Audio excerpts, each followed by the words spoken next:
Olá, minha amiga, meu amigo, hora do nosso encontro neste fim de semana para fazer a leitura do artigo que foi publicado no meio da semana em 38 jornais.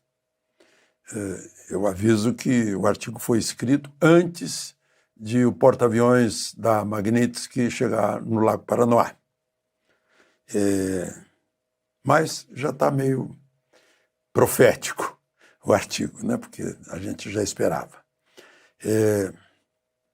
Então, vou fazer a leitura para vocês com comentários nas entrelinhas. Não esqueça de se inscrever e, ao final, de deixar o gostei ou não gostei. Vamos, então, às entrelinhas.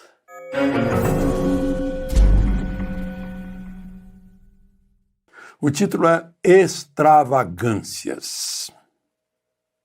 Vocês já vão saber de onde é que eu tirei esse título. A política brasileira, incluindo extravagâncias do judiciário, como qualificou o ministro aposentado do Supremo, Marco Aurélio Mello, já ultrapassou os limites da Praça dos Três Poderes e ganha o mundo. Essa história toda está mudando a imagem de Lula na Europa. Estou falando de Europa porque a gente entrava num táxi por lá, conversava, não, Lula parece o Lech Walesa, líder sindical que chegou à presidência, genial e tal. A gente, olha, não é bem assim, ele foi condenado 3 vezes, 3 instâncias, por isso, teve mensalão, teve a Lava Jato. Ah, não, mas isso é invenção da oposição. Eu disse, não, foi julgamento mesmo. Mas ele não está... Não, já saiu da cadeia, né? Cumpriu pena, não, foi anulada. Né? Então, a esquerda fez uma boa campanha de propaganda na Europa, que agora está sendo derrubada pelos fatos. As coisas que estão chegando lá, a verdade. As próprias declarações de Lula, reproduzidas nos jornais, eles... Ai, que história é essa? Que maluquice é essa, né? Além do futebol e carnaval, temos agora as extravagâncias, lá no exterior, né? O editorial da edição de domingo do Wall Street Journal confirma essa expansão para o mundo. É o diário de maior reputação nos Estados Unidos, tanto que é conhecido como The Journal. Já basta isso, né? É o jornal. Publicado pelos criadores do índice Dow Jones, e tem a idade da nossa república, ele é de 1889. Pois o editorial de domingo, edição de domingo é a mais importante de todos os jornais do mundo, entrou no varejo do Supremo com o caso Felipe Martins, exigindo que Trump investigue com transparência a falsificação da entrada de Martins nos Estados Unidos e afirmando que ele deveria estar em liberdade. Puxa, nenhum jornal brasileiro fez isso. O Wall Street Journal tem que fazer isso. Isso equivale mais ou menos a dizer assim, o Senado brasileiro não fez, o Trump teve que fazer. Gente, que vergonha.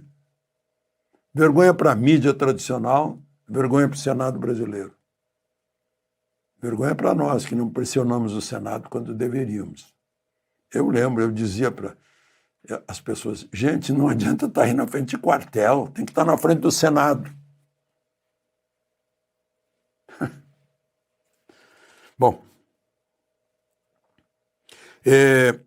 segundo parágrafo. Na Europa vai ser lançado, semana que vem, vai ser dia 6 agora, no mesmo dia em que vai ser lançado o tarifaço, vai ser lançado em Lisboa um documentário com cerca de 2 horas sobre o Supremo brasileiro, produzido pelo jornalista português, que é o Sérgio Tavares, que ficou detido quando veio participar de manifestação na Paulista. Ele chegou no aeroporto, a Polícia Federal queria saber o que ele veio fazer no Brasil.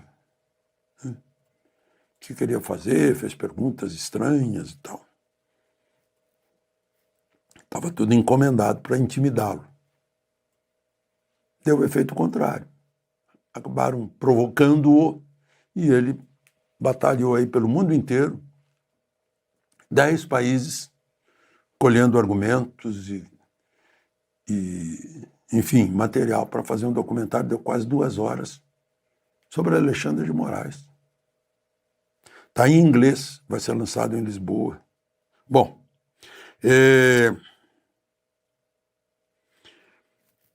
volta e meia, o Washington Post dá a opinião criticando a Suprema Corte brasileira. E Trump dá ao Brasil um tratamento especialmente duro, deixando claro que é por causa da caça às bruxas, uma perseguição à direita brasileira e por falta de transparência na apuração de eleições. Gente, está tudo na nossa Constituição, não precisa pegar nada dos Estados Unidos. Primeira emenda lá da liberdade de expressão está no artigo 220 e no artigo 5º da nossa Constituição. E essa transparência aqui está no 37, que tudo tem que ser feito público, inclusive a apuração de eleições. Como eu cito sempre uma corte, eu acho que é alemã, que vetou contagem digital de votos, dizendo que o eleitor tem que entender como o voto dele está sendo contado.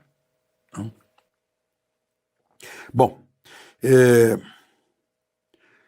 depois de amanhã, eu escrevi para sair na quarta-feira, mas isso foi alterado. Não entra mais em vigor, não entrou em vigor no primeiro dia de agosto, mas vai entrar na próxima quarta-feira, dia 6. Entra a tarifa de 50% sobre as importações americanas do Brasil. E, além disso, paira sobre algumas cabeças, como espada de Damocles, a Lei Magnitsky, que todo jornalista já pronuncia com familiaridade, de tanto que falou nela, né? Aliás, todo mundo aqui no Brasil. No dia que chegou, eu estava no cafezinho, depois do almoço, o colega ao lado,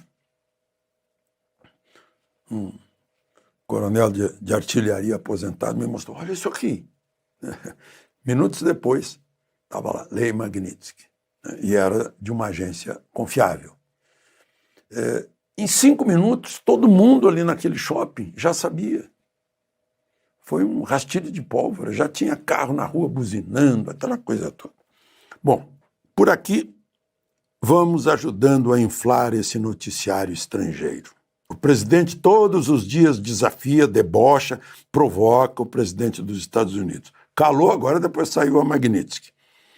Parece desejar ter uma desculpa para todos os males provocados por sua administração, desde a falta de picanha até os juros, a dívida gigantesca e os déficits.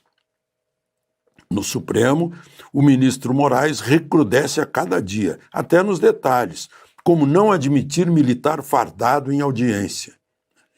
Nunca se viu isso. Está todo mundo boquiaberto, inclusive nos meios verde-oliva. Um deles, da ativa, estava em expediente, foi lá para depor, parece que como testemunha, mandou tirar a farda e botar outra roupa.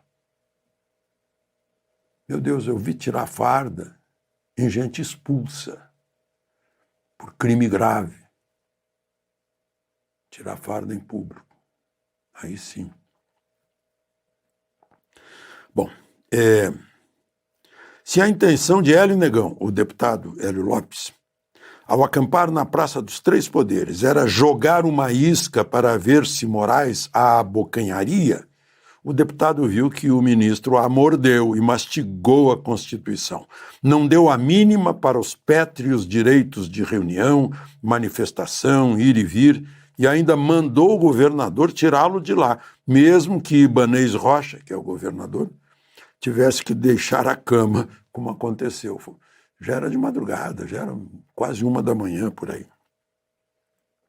Não foi inédito, né? Esses direitos já haviam sido infringidos na pandemia e por prefeitos que foram autorizados pelo Supremo a impor toque de recolher, né?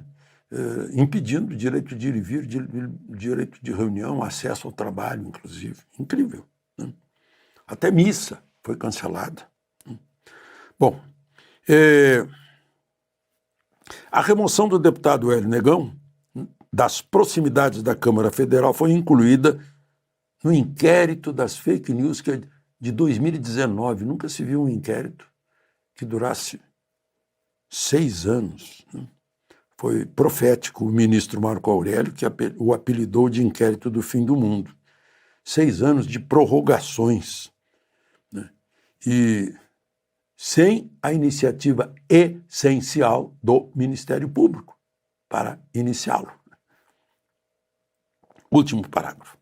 As inconstitucionalidades são conhecidas há anos, conhecidas da mídia, da OAB, dos juristas, dos professores de direito, mas estão escondidas nas consciências, as inconstitucionalidades, nas consciências dessa gente.